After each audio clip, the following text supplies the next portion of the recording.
Raffensperger. They've already lost Kyle Crotty, a short stick defensive midfield specialist. So Albany hampered by injuries on the offensive end of the field earlier in this season.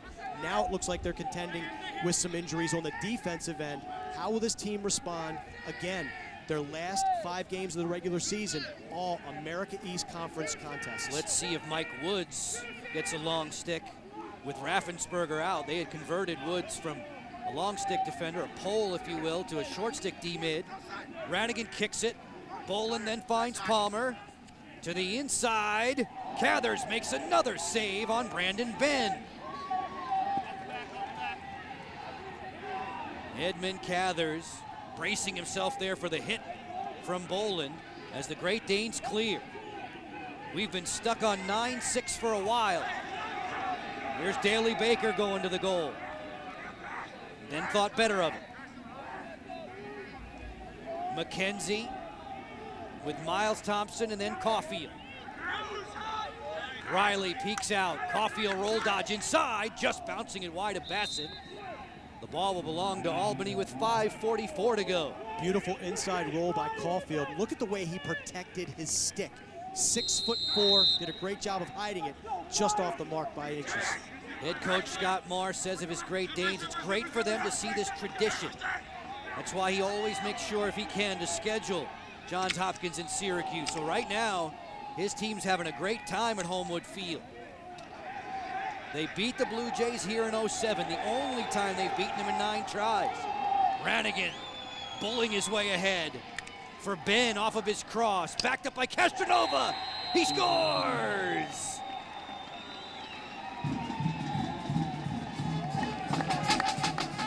This is a big reason why Phil Castronova has made such a difference for the Johns Hopkins Blue Jays. Look at John Ranigan on the clear. Freight train alert. Ranigan runs over the Albany Great Dane, but look at the hustle by Castronova. That's like a center getting down in basketball to clean up a rebound and score you some points. Hustle play. He'll frustrate you with some of the mental mistakes we've seen him make tonight, but then he'll dazzle you with hustle plays and production like we just saw. Second goal on the year for Castronova. Delente wins the draw. The other one for the short stick D-mid came in that big statement game against Virginia here. The Blue Jays had gone cold for better than 12 and a half minutes. Get themselves on the board into double figures and a more workable 4-goal advantage. Durkin running for cover. Kehoe out there to defend.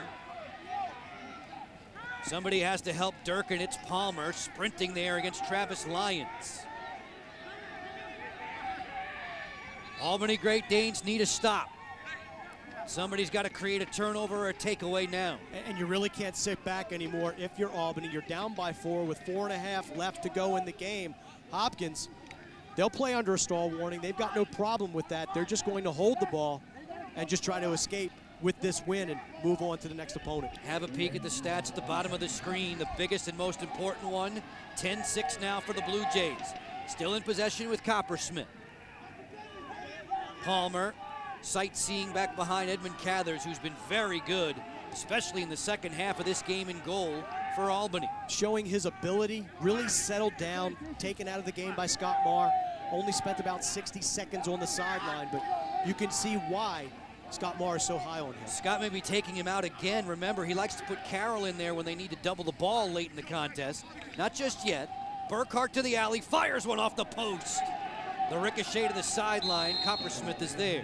Scott Marr, no stranger to athletic netminders. Brett Queener led the Great Danes to the 2011 NCAA quarterfinals.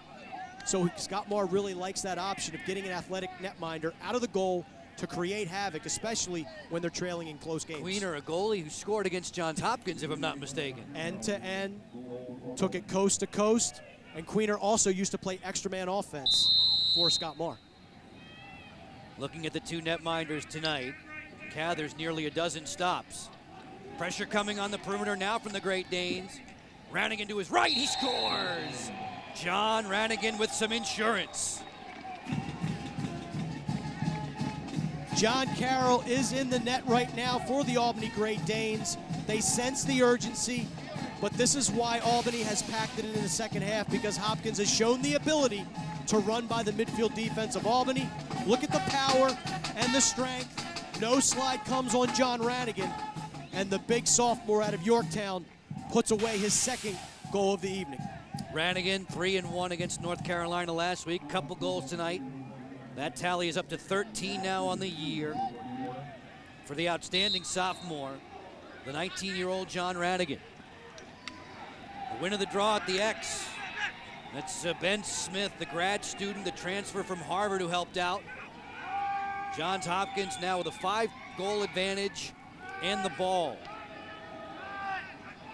Right at their seasonal average, which puts them among the top 12 in the nation.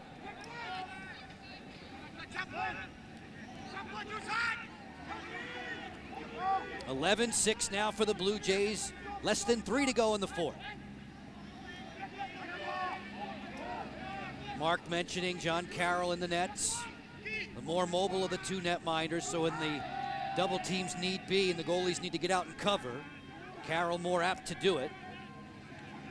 Ranigan finds Guida. Guida has some shooting room but didn't pull the trigger. Good patience. You mentioned the goalie dynamic between John Carroll and Edmund Cathers. Carroll, no stranger to that situation. As a freshman, he unseated Dan McEwen as the Albany Great Dane starter. McEwen was a senior that year, so he's seen it from both ends of the spectrum. Carroll split time when he was in high school, Smithtown East. He's used to it, swallowed some of his own pride. You can see the potential Cathers has. Off the split, Guida on the invert. Greeley. Ranigan took his eyes off of it. Didn't make the catch. Here come the Great Danes. It's Matt Johnson on the run. Sprinting back to get in the hole, it's Greeley. Johnson makes that pass. Ty Thompson attacked there by Durkin. Penalty call coming up. Blue Jays soon to be a man down. 1:43 left in the fourth. Miles Thompson for Joe Resitaric, who has a hat trick today. Jump shot over top of the cage. Extra man time for Albany. Well, check out the call. That could have been a double dip had Resitaric been able to cash in. It could have been a goal scored, then an extra man face-off opportunity. We'll get the call momentarily. But a big opportunity. It's an illegal body check on Johns Hopkins, hit to the head. So a 1-minute non-releasable foul. We're seeing it again tonight, Joe. The emphasis on targeting the head and neck area for calls such as that. Albany has had its issues on the extra man. They have to strike quickly now under Scott Marr's direction. We need to take a timeout. We'll get you back for this one's conclusion in a few moments. Hopkins on top, 5-5 at Homewood. Those fellas could be in limbo for a little while. Johns Hopkins here in Baltimore, 11-6 over Albany. Scott Marr would love to see Joe Resitaric continue his hot hand. A big reason why Albany was able to get back into this game. A huge opportunity now on the extra man offense. They must tally and tally quickly. Resitaric's bid was blocked. Durkin comes out of there with a ground ball. Johns Hopkins ranked number 3 in the nation, poised to improve to 8-2. Should this score remain the same, Albany would fall to 4-6. They've got Vermont in 2 days' time. Ben Smith running away from the pressure. Delente had another outstanding face-off night. One of the leaders, one of the guys who makes sure he takes the pulse of this team, works very well in concert with the coaching staff. Blue Jays take the timeout, leading by 5 with under a minute to go. Albany in a heap of trouble in Baltimore. Johns Hopkins closing in on another W. Johns Hopkins finishing up matters with Albany. They lead 11-6 in the fourth. Next up for them, the short trip to College Park. It's the major in-state showdown with Maryland next Saturday. Terps won 10-9 last year at M&T Bank Stadium. The Maryland Terrapins right now playing Navy as we speak, but the Terps look to be in a lot of trouble up until a huge win a week ago against the University of Virginia. Talk about their attack, Ryan Young, Grant Catalino, Tucker Durkin, Jack Riley, Pierce Bassett. They will have their hands full, and we'll have it for you on ESPNU next weekend. Albany will get a look at Harvard on Sunday. They beat the Catamounts 9-4 last year in the Capital District region of New York. Doubling the ball right here with Guida staring at two long stick defenders. It's Fuchsia and Banks, and he splits them. Guida with the exceptionally quick feet. Not able to split the double team twice there. There's a penalty call coming.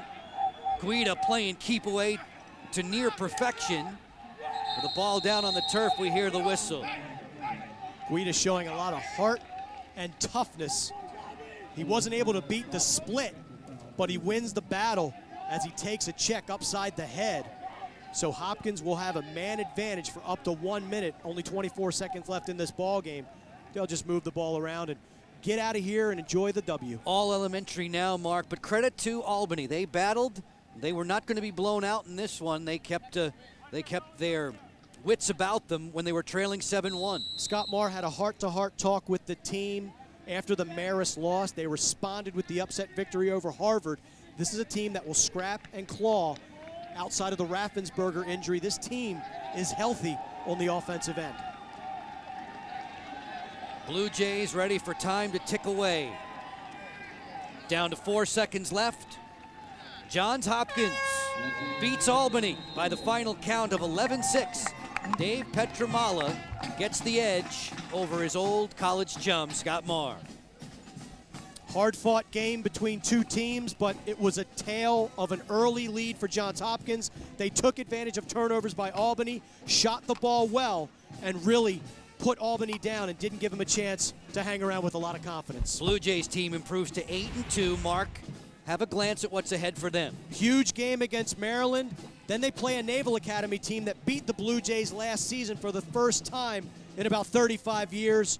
Loyola, and then Army, the Army Black Knights. A great game to end the season for the Johns Hopkins Blue Jays. Maryland, Johns Hopkins in the week ahead. Maryland with a big physical attack. That presents a different challenge than what they saw tonight from Albany. Not only that, but the Maryland midfielders, you talk about John Haas and Joe Cummings, they're starting to draw defensive slides and get to the goal. It'll be a battle, not only for the close defense, but the defensive midfield unit for Johns Hopkins as well. Two proud head coaches there, Dave Petramala and Scott Marr, and I'm sure Scott is giving his guys the thumbs up. There are no moral victories. Obviously, they were looking to win here, but they accounted and acquitted themselves well. They didn't fold. They had a rough first quarter. Nothing went right for the Albany Great Danes. There's a lot of positives to take for Scott Marr and his ball club. Coming up next on ESPNU, it's the 23rd Annual State Farm College Slam Dunk and Three-Point Championships.